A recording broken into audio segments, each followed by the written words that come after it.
Alors, écoute, je te remercie d'avoir accepté mon invitation pour nous livrer ton témoignage qui porte donc sur les soins qui ont été effectués enfin, on t'a posé une prothèse à un matériau assez controversé, les polypropylènes. Donc, la voix commence à se lever, on commence à entendre un peu les problématiques qui sont autour de tout ça. Donc, si tu veux bien, Oui. peut-être, voilà, nous livrer ton témoignage, un peu nous raconter ton histoire, qu'est-ce qui s'est passé, pourquoi on t'a mis cette prothèse et dans quel état tu es aujourd'hui. Alors, c'est une histoire qui peut être un petit peu longue, du coup, parce que moi, ça a commencé il y a 3 ans, même bientôt 4 ans. On m'avait découvert une hernie crurale à gauche qui commençait à être douloureuse, en fait, à l'effort, au moment du sport et tout ça. Donc, j'ai vu un chirurgien qui m'a proposé de me poser, du coup, ce fameux filet. Euh, Opération absolument banale. On rentre le matin, on rentre le soir. Il m'a pas dit qu'il y avait possibilité de complications ou quoi que ce soit. Donc moi, du coup, enfin, j'y étais les yeux fermés, en fait, tout simplement. Et puis, donc du coup, voilà, le 28 avril 2022, je me fais opérer, pas de souci. L'opération s'est très bien passée. Et une semaine après, ça a commencé à ne plus aller, en fait. C'était des très fortes douleurs, en fait, au niveau de l'aine à gauche, dans tout le bas-ventre, jusque dans la cuisse, comme si, en fait, on m'enfonçait, comme si je recevais non-stop des coups de couteau, des coups de poing, ça irradiait. C'était vraiment hyper douloureux. Donc le chirurgien m'avait revu en urgence. Il m'avait refait passer un scanner. Euh, donc du coup, qui montrait un très gros enfin, un bon hématome interne. Donc il m'a juste mis sous antibiotiques pour éviter l'infection de l'hématome. Il m'a dit avec le temps, ça va se résorber, ça va aller. Et puis bah, en fait, ça s'est jamais amélioré. Les douleurs, elles ont fait que augmenter crescendo.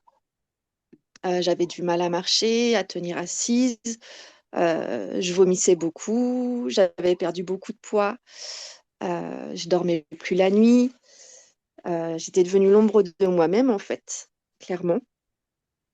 Et pendant tout ce temps, mon chirurgien a quand même été chercher des informations. Il a demandé à ses collègues euh, s'il fallait ou non aller retirer la prothèse, enfin, qu'est-ce qu'il fallait faire. Tout le monde lui disait non, il faut pas y toucher. J'avais été hospitalisée 4 jours parce que les pompiers étaient venus me chercher chez moi un soir. J'avais pris beaucoup d'antidouleurs, mais qui ne me soulageaient pas.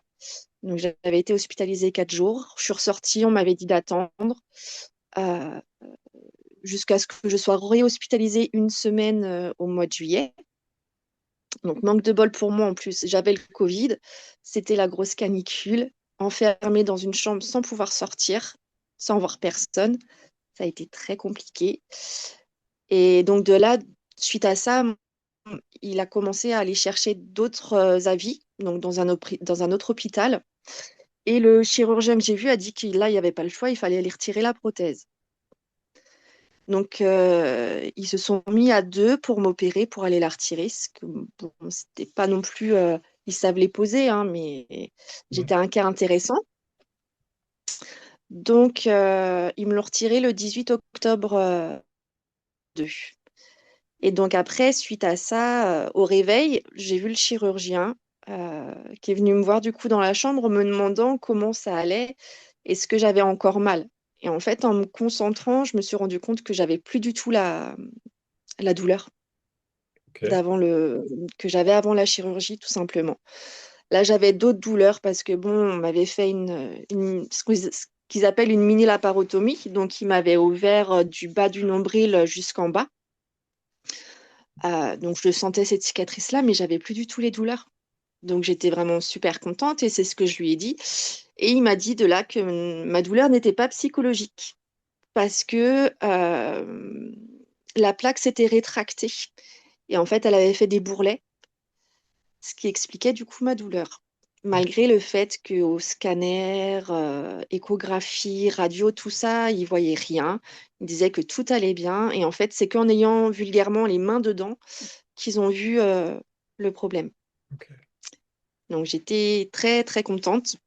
Mais voilà, il m'avait prévenu hein, que c'était une chirurgie qui était risquée. Il voulait pas forcément la faire, mais il l'a quand même faite. Mais bah, du coup, 3 jours après, j'ai fait une très grosse hémorragie interne. Donc j'étais reprise au bloc en urgence. Et donc du coup, après, de là, parce qu'il y avait eu un très gros hématome, donc avec la compression du muscle du psoas au niveau du bassin. Donc je ne pouvais plus bouger la jambe gauche, je ne pouvais plus marcher. J'ai passé 6 jours en soins intensifs, quasiment 3 semaines hospitalisée. J'ai dû réapprendre à marcher avec un déambulateur. Après, je suis passée aux béquilles. Euh, et après, voilà, j'ai fait ma rééducation tranquillement. J'avais toujours des petites douleurs, mais franchement, sincèrement, qui étaient largement tolérables par rapport à ce que j'avais connu. Donc, j'ai fait ma rééducation. Et manque de bol, j'ai fait une éventration sur la laparotomie. Donc, enfin, au moment de la chirurgie d'urgence, il m'avait ouverte en plus grand, du coup, donc bien au-dessus du nombril. Donc, du coup, j'ai fait une éventration à cet endroit-là. Euh, donc, mon chirurgien m'a reprise au bloc en août 2023. Il m'a pas posé de prothèse. Il a uniquement été suturé, en fait, l'éventration, même si elle était grosse. Et puis en fait, bah, du coup, depuis, c'est des douleurs non-stop, parce que du coup, mon intestin a adhéré à la paroi au niveau de la cicatrice. Donc du coup, c'est des gros problèmes de transit, des allers-retours aux urgences, des hospitalisations, euh, des suivis avec plein de médecins. Je suis maintenant suivie dans un centre antidouleur. Et on m'a toujours dit que j'étais un cas isolé. Jusqu'à ce que un jour, voilà, comme beaucoup, j'étais en train de scroller sur Instagram jusqu'à ce que je tombe sur une vidéo de Marie qui expliquait du coup l'enfer qu'elle vivait après la pose de ses prothèses à elle. Et de là, elle m'a parlé du groupe Facebook que Arnaud Denis a créé. Et ça, c'était en octobre. Et depuis octobre, en fait, je me suis rendu compte que j'étais plus toute seule. Et puis surtout que la douleur, elle n'était pas psychologique, quoi. Hmm. Mais ça, c'est vraiment la libération, quoi, parce que c'est un peu. Alors, je dis pas que c'est de la manipulation non plus, mais quand on se sent seul, tu te dis c'est dans ma tête, ça amplifie, quoi, ça te fait pas du Ah bien. oui. Ah bah, sincèrement, avant qu'il me repose, enfin qu'il me retire la prothèse, psychologiquement, j'étais vraiment au plus bas. Un jour de kermesse, de la première kermesse de ma fille, qui a 4 ans, euh, j'étais au bout du rouleau et j'ai demandé à une de mes amies de faire hospitaliser une psychiatre, en fait. Parce que j'étais au bout de ce que je pouvais supporter. Après, heureusement pour moi, ça s'est pas fait parce que le médecin que j'ai vu m'a dit c'est absolument pas votre place. Là, c'est soulager la douleur.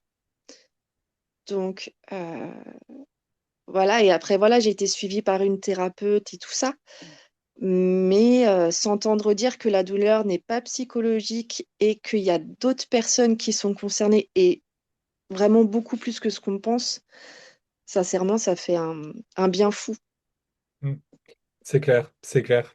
Enfin, Euh, alors, ce que je voulais te demander, du coup, c'est est-ce que tu penses que si tu n'avais pas eu l'éventration, tu serais dans cette situation-là?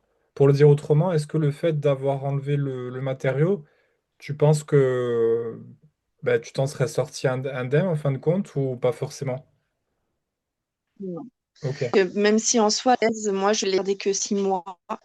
euh, mais les gars sont quand même là, en fait, parce que bon, elle avait adhéré au vaisseau, au nerf. Donc, j'ai toujours des douleurs, en fait, au niveau de là où se trouvait la prothèse. Quand je fais du sport ou des choses comme ça, je suis très vite gênée. Euh, Après, bah, malheureusement, la laparotomie en soi, elle n'aurait jamais été là. Enfin, j'aurais jamais eu toutes les chirurgies que j'ai eues là, si la prothèse n'avait. Enfin, si quelqu'un avait déjà tiré la sonnette d'alarme depuis longtemps, quoi. Et Et c'est pourtant, Arnaud Denis avait déjà fait le nécessaire, mais les médecins refusent de le prendre. c'est clair. Et du coup, alors, quand tu t'es fait soigner ton hernie, elle était d'une taille. Quelle taille elle faisait cette hernie? En gros, est-ce que c'était un soin indispensable? Elle est-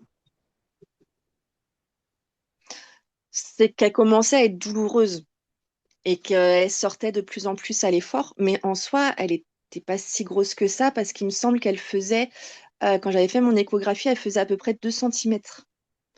Donc, elle n'était pas non plus si importante, mais en soi, quand j'avais vu le chirurgien, pour lui, la seule solution, c'était de poser le filet. Hmm. Enfin, il y a que comme ça qui fonctionnait.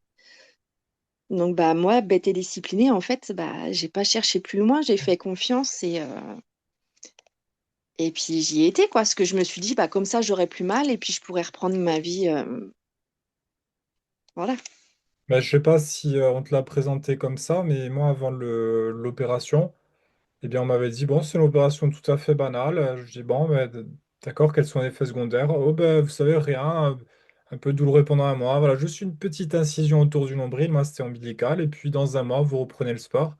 Alors, je sais pas, toi, ce qu'il en a été. Est-ce que le chirurgien, comme t'a mis en garde ou t'as vraiment présenté ça comme quelque chose de banal?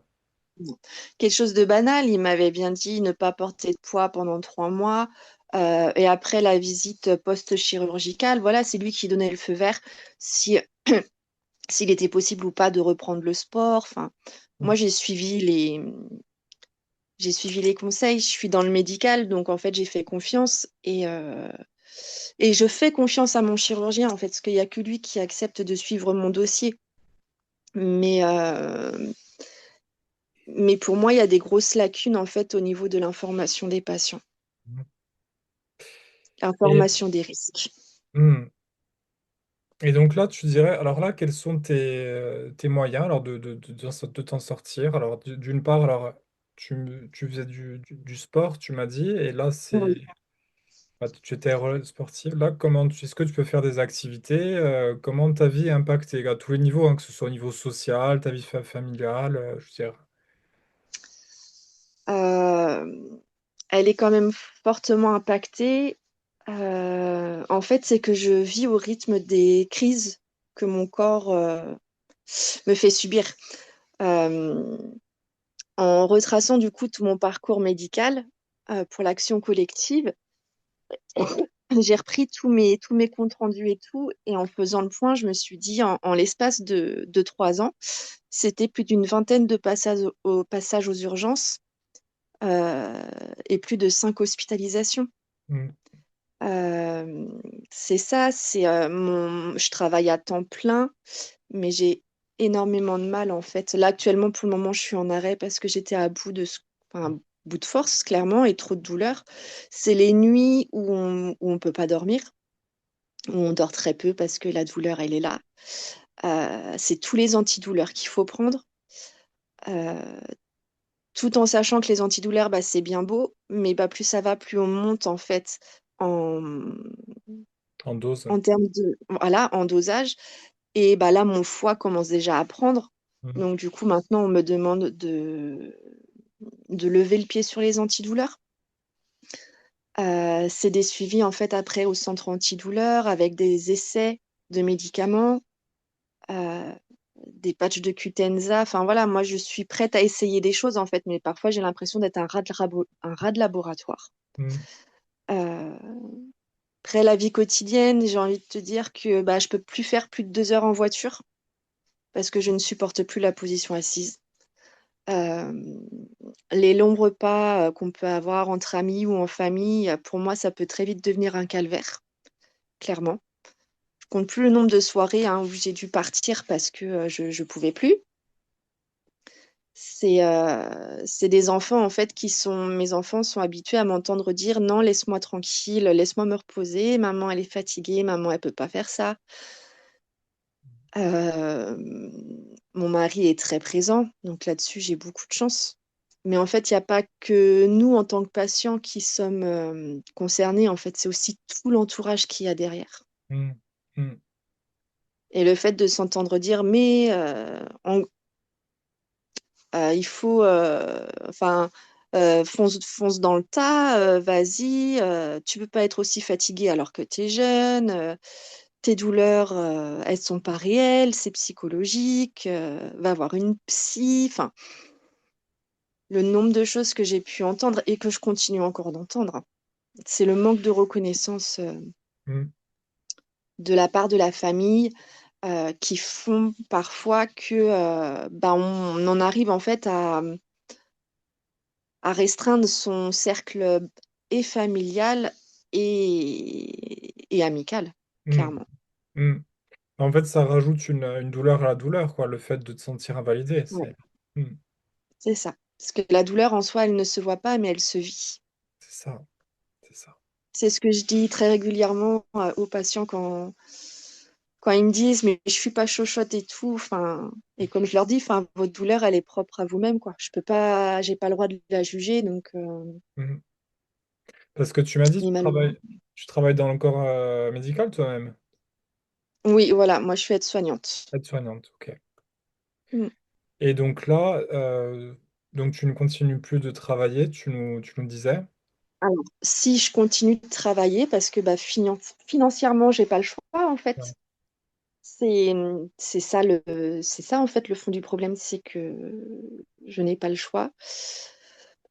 Après, je suis régulièrement arrêtée, soit parce que je suis hospitalisée ou soit parce que la douleur, elle est trop forte. Euh, et puis en fait, c'est la fatigue chronique qui est derrière. C'est, j'aime par-dessus tout mon travail, mais, mais là, je me suis dit, c'est plus possible, quoi. Mhm. C'est Et donc, alors, est-ce qu'on t'a proposé des solutions concrètes? Parce qu'à part anesthésier, à part, voilà, est-ce qu'il y a un chirurgien? Qu'est-ce qu'il en pense, ton chirurgien, après tout ça? J'ai été réhospitalisée du 20 au 22 décembre, je crois. Euh, donc j'ai vu mon chirurgien, on a discuté.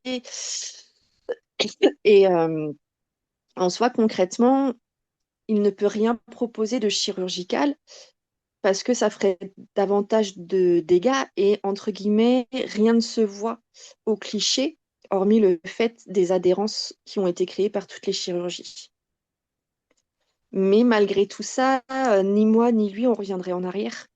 Mm. Euh, Parce que, sincèrement, comme je le dis très souvent, euh, si on ne me l'avait pas retirée, cette prothèse, je ne sais pas où je serais aujourd'hui. Mm. Parce que vivre avec la douleur qu'elle provoquait, ça n'aurait pas été possible de tenir sur le long terme. Elle est Je pire que préfère ça. encore vivre en mental. Elle était pire que ça.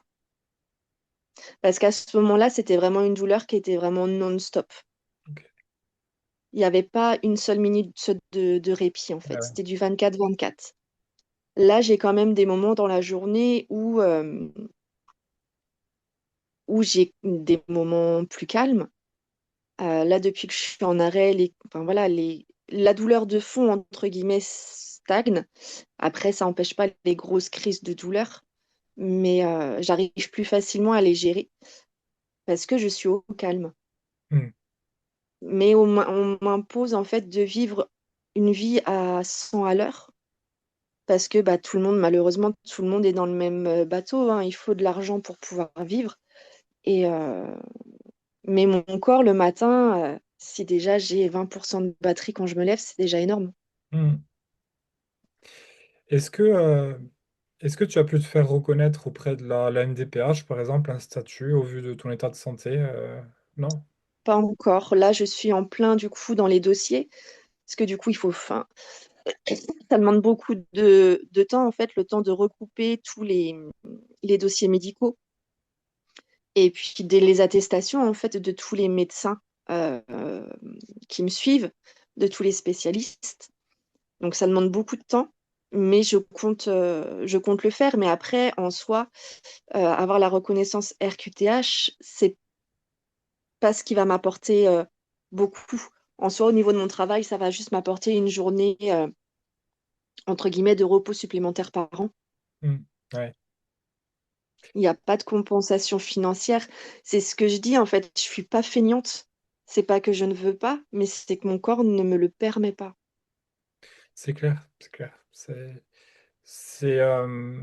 Et alors, est-ce qu'il y a des activités qui te soulagent de type yoga, de type étirement? Je sais pas. Est-ce que tu as des moments où tu dis, ah tiens, ça marche ou voilà. Est-ce qu'il y a des choses Le comme ça? sport, le sport m'aide parce qu'il me permet de me défouler et de lâcher jusqu'au moment où c'est la douleur de trop et là je me dis bah c'est stop. En fait, je veux toujours essayer de retrouver ma vie d'avant parce que Mhm. j'arrive pas à admettre que euh, bah, la vie d'avant n'existe plus. Et c'est beaucoup d'essais de médecine alternative qui marchent ou qui marchent pas. Mais Tu as essayé quoi, par exemple, des compléments alimentaires? Qu'est-ce que tu appelles médecine alternative? j'ai- alors par exemple, je fais de la méthode de la thérapie que je fais avec ma sage-femme, qui elle me suit en fait depuis toutes les chirurgies. Parce qu'on avait essayé ça sur la prothèse et ça, bah, voilà, il n'y avait pas de résultat. Je me suis formée à l'auto-hypnose. Je consulte un fasciathérapeute, une thérapeute psychocognitive que je vois toutes les 3 semaines, mais je vois 2 ostéopathes qui se combinent aussi très bien en fonction de ce dont j'ai besoin. J'ai ma kiné en fait aussi une fois par semaine. J'ai J'essaye quand même beaucoup de choses et faire aussi attention à ce que je mange, tout simplement. Ouais, on peut pas dire que tu veux pas t'en sortir, quoi. Tu as établi tout un parcours à tous les niveaux, quoi. Bah, sincèrement, toutes nos économies y sont passées depuis Ouais. 3 ans. Ouais. Parce que tout ça, c'est des soins en fait qui sont pas remboursés par les mutuelles. Mhm. C'est ça Donc, et ça rajoute encore du stress. Enfin, c'est ça. Hmm. Parce que bah, du coup, quand on est en arrêt maladie, forcément, il y a des jours de carence, il y a une perte de salaire, il y a tout ça.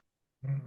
Donc, ça force à tirer davantage sur la corde en se disant, non, c'est bon, je vais tenir parce que il faut que je tienne pour pouvoir me payer en fait ce qui me soulage temporairement.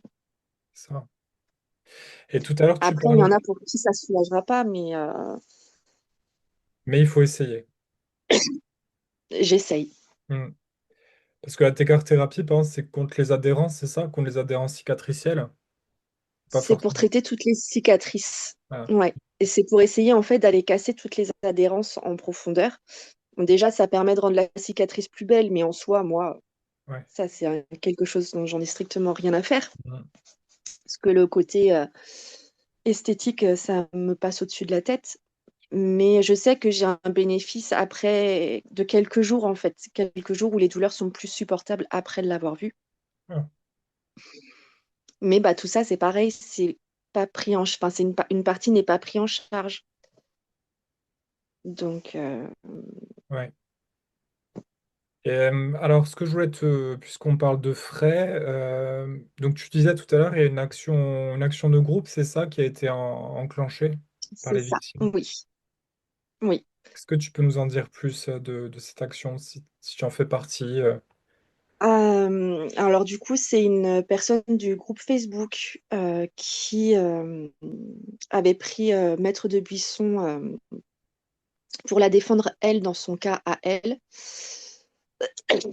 Et, euh, et donc du coup, après, en se rendant compte qu'il y avait de plus en plus de personnes concernées, il a été proposé de mener une action collective.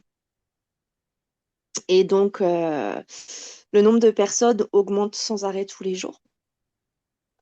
Ça commence vraiment à prendre de plus en plus d'ampleur. Certes, c'est des frais. euh, c'est des frais, hein, faut payer l'avocat et tout ça. Mais il faut aussi penser qu'on a toute notre vie en fait à vivre et que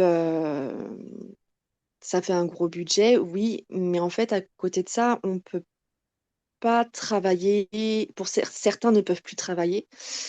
Moi, je demanderais qu'une chose, c'est de pouvoir travailler, mais en réduisant mon temps de travail. En fait, c'est pouvoir obtenir déjà ne serait-ce qu'une reconnaissance du monde médical pour qu'on arrête de nous dire votre douleur, elle est psychologique, quoi. Clairement, Mm, euh, on vous donne un Doliprane et puis vous rentrez chez vous, quoi. mm, C'est pour que ces prothèses, elles arrêtent d'être posées, parce que je me dis que ça peut arriver à quelqu'un de ma famille, que ça peut arriver à mes enfants plus tard. Et oui, c'est aussi pour tout simplement qu'on nous aide à ce que la vie s'adapte à nous et plus que ce soit nous qui nous adaptions en fait à la vie. mm, C'est... Et c'est le fait de se dire que oui, le nombre de victimes augmente de plus en plus tous les jours. mm. Que l'État prenne vraiment conscience que euh, certains vont jusqu'à déclencher des procédures pour aller se faire euthanasier en Belgique ou en Suisse, enfin voilà, dans les autres pays, qu'il y en a qui se sont suicidés déjà. Euh, et d'autres en fait qui sont dans des états physiques qui sont absolument catastrophiques, et physiques et psychologiques, parce qu'honnêtement, vivre avec la douleur H24, enfin, voilà, on ne le souhaite à personne. Non, Donc cette action collective, c'est ça, et en fait, euh, avec un groupe, on va toujours plus loin. c'est clair. C'est clair. Et, Donc c'est pour... et qu'est-ce que tu as... Alors, oui, juste un autre élément. Est-ce qu'on t'a parlé des actions ONIAM, tout ça tu sais, c'est un organisme qui indemnise, voilà, c'est un recours. Vous n'avez pas fait des recours, hein, ok. T'as pas fait de... Non. Non, pour le moment, l'avocat, il cherche déjà à regrouper le maximum de personnes avant de lancer la procédure. C'est ça, ok. Lui, le but, ça va être du coup d'attaquer les fabricants. Enfin voilà, il y a trois axes sur lesquels il se base. Enfin moi je suis pas du tout dans la partie juridique, c'est Oui, pas mon langage, donc j'y comprends pas grand-chose. Mais le but c'est que ce soit les fabricants qui soient remis en cause, mais aussi les médecins, les chirurgiens, dans le sens où il y a quand même euh, le consentement éclairé n'existe pas en fait. Parce que en aucun cas, ils nous signalent. Moi, j'ai fait la demande de ma notice de ma prothèse que je n'avais jamais vue avant, hein. J'ai appelé directement le fournisseur et j'ai réussi à l'avoir. Et c'est marqué dessus risque d'adhérence, risque de migration, risque de douleur chronique très importante et invalidante. Et tout ça, en aucun cas, c'est présenté en fait avant la chirurgie. ouais. Oui, donc tu peux pas, par définition, pour consentir, c'est être d'accord sur, On sur, peut pas, en fait, on nous cache des choses, ni plus. Enfin, c'est ça. c'est c'est assez difficile du coup d'entamer les bons, enfin d'utiliser les bons mots. Mais c'est une chirurgie, c'est plus de 200 000 chirurgies comme ça par an, donc le nombre de patients que ça peut toucher. Et après, à chaque fois, les patients, on leur dit, mais non, c'est psychologique, vous allez voir, ça va se calmer, et les douleurs vont se calmer dans le temps, laissez-vous le temps. Mm. Et en fait, les patients sont persuadés que, bah oui, en fait, le problème vient d'eux et que, donc du coup, ils cherchent pas plus loin. Alors que bah, quand ils voient des articles dans la presse, des articles sur Internet ou choses comme ça, bah là, ils se disent, je suis pas tout seul. C'est ça, c'est ça. Et moi, d'où l'objet de cette vidéo, tu vois, en partie, modestement, parce que moi-même, quand c'est m'arrivé, j'étais là, mais enfin, pareil, tu vois, j'ai fait de l'errance, centre antidouleur, ci, ça, et la réponse, c'est toujours, monsieur, c'est amplifié, donc c'est C'est antidépresseur, ça. antidépresseur, et voilà. Et ça, c'est un calvaire, parce que tu rentres du rendez-vous, je sais pas C'est si ça ça. te fait ça, mais t'es, t'es défait, quoi, quand tu rentres du rendez-vous, tu dis, c'est Mais c'est exactement ça, parce qu'en fait, on ne se sent pas du tout soutenu par le monde médical, parce que pour eux, ce qu'ils ne se voient pas n'est pas vrai. c'est ça, Et les médecins, enfin, ceux qui nous croient, ils sont clairement démunis, en fait, parce qu'ils n'ont aucune solution à nous apporter. c'est ça, c'est ça. Moi, Et alors, ouais. c'est choquant. Je trouve ça choquant. Ah ouais, ouais, quand tu te retrouves là-dedans, puis ça arrive du jour au lendemain, quoi. C'est ça. C'est une violence inouïe. Une violence inouïe. Mm. Euh, alors, peut-être on arrive presque au terme de notre conversation. Comment tu vois, en étant réaliste, hein, il ne s'agit pas d'être, tu vois, forcément optimiste ou pessimiste, c'est vraiment ton ressenti. Comment tu le vois, ton futur au vu de ton état de santé actuel? Est-ce que tu as quand même de l'espoir? Voilà, comment tu vois les choses? l'es- L'espoir existe toujours, et puis j'ai envie de dire, c'est ça qui nous fait tenir. Euh, mais en fait, c'est aussi la peur. Concrètement, la peur aussi que ça s'aggrave dans le temps. Le fait de dire que moi, je suis encore jeune. Ouais, Donc, comment faire en fait pour vivre entre guillemets correctement? Et et il y a aussi tout le risque de maladies en fait que les composants apportent, les déclarations de maladies auto-immunes, choses comme ça. Enfin, c'est toutes ces choses-là. C'est toutes les autres douleurs en fait qui viennent petit à petit s'ajouter. En fait, c'est qu'on a l'impression, je vais être vulgaire, dis. mais c'est un sac de merde sans fond. Ouais, Comme quand j'avais discuté avec Arnaud, c'est ce qu'il m'avait dit. En fait, pour le moment, on voit que la partie immergée de l'iceberg. Alors, le dessous est pourri jusqu'à la moelle. Et moi, la seule chose que je demande, en fait, c'est voilà, que les médecins acceptent et qu'ils arrêtent de nous foutre sous le tapis. C'est ce que j'ai dit à ma directrice de là où je travaille. Et je lui ai dit, je veux plus en fait qu'on soit mis sous le tapis comme des pestiférés, quoi. Il y a des patients pour qui la chirurgie réussit. Ça, il n'y a pas de souci, je ne le nie pas. Mais pour qui ça ne marche pas, il faut les aider à vivre correctement, quoi. c'est clair. Mais l'avenir fait peur. Parce que, ouais, mais c'est certain que, oui, tu sais pas ce qui va se passer. Puis en cas d'aggravation, tu te dis, mais quelle solution ils vont me proposer, quoi. Parce que, C'est exactement ça. hmm. Bah écoute, en tout C'est cas, ouais, non, oui, je- enfin, franchement, je pense qu'on souhaite ça à personne. Enfin, toi et moi, on connaît, oui, voilà, oui, ce parcours d'errance médicale en plus de quête de réponse, et puis très souvent la même réponse. Donc voilà, ça peut vraiment, vraiment être dévastateur donc, dans une vie, tout ça. Mais oui, écoute, en tout cas, je te remercie. Tu vois, je fais ta connaissance aujourd'hui et peut-être d'autres gens vont faire ta connaissance. Et tu vois, le soulagement que tu as eu et que j'ai eu quand on a vu qu'il y avait une communauté qui souffrait autant que nous, peut-être oui, que, voilà, peut-être que des gens en tombant sur cette vidéo, ils vont se dire, bah, tiens, je suis pas seul et nous, on va, enfin, voilà, je vais mettre le lien du groupe dans la description oui. et comme tu le dis, bah, tu vois, tu nous as donné des chiffres, hein, 200 000 opérations par an. Est-ce que tu sais à combien il est le risque, tu sais, le risque d'effets secondaires, ils disent, je pense, c'est 1%, enfin, je sais plus combien c'est. Non, c'est beaucoup plus que ça. Le problème, c'est que je veux pas avancer de chiffres que je ne connais pas suffisamment. Ouais, Je suis pas vraiment calée, moi, là-dessus. ouais. Euh, mais il me semble avoir vu, en tout cas, pour certaines prothèses, que le risque de douleur chronique est à hauteur de 30%. C'est, c'est, En fait, C'est parce que énorme. c'est énorme. Parce qu'en fait, les gens, des fois, on se dit, parce que le chirurgien nous le présente comme ça, des fois, il nous dit, bon, il y a 1% de risque. Mais en fait, 1%, c'est une personne sur 100. Donc sur 200 000, je suis pas fort en maths C'est non ça. plus, ça en fait du monde. C'est exactement ça. Ça en fait du Donc, monde. du coup, il faut quand même qu'il y ait une prise en charge correcte et digne, en fait, pour les personnes qui souffrent, quoi, clairement, qu'ils soient accompagnés et que des solutions leur soient apportées.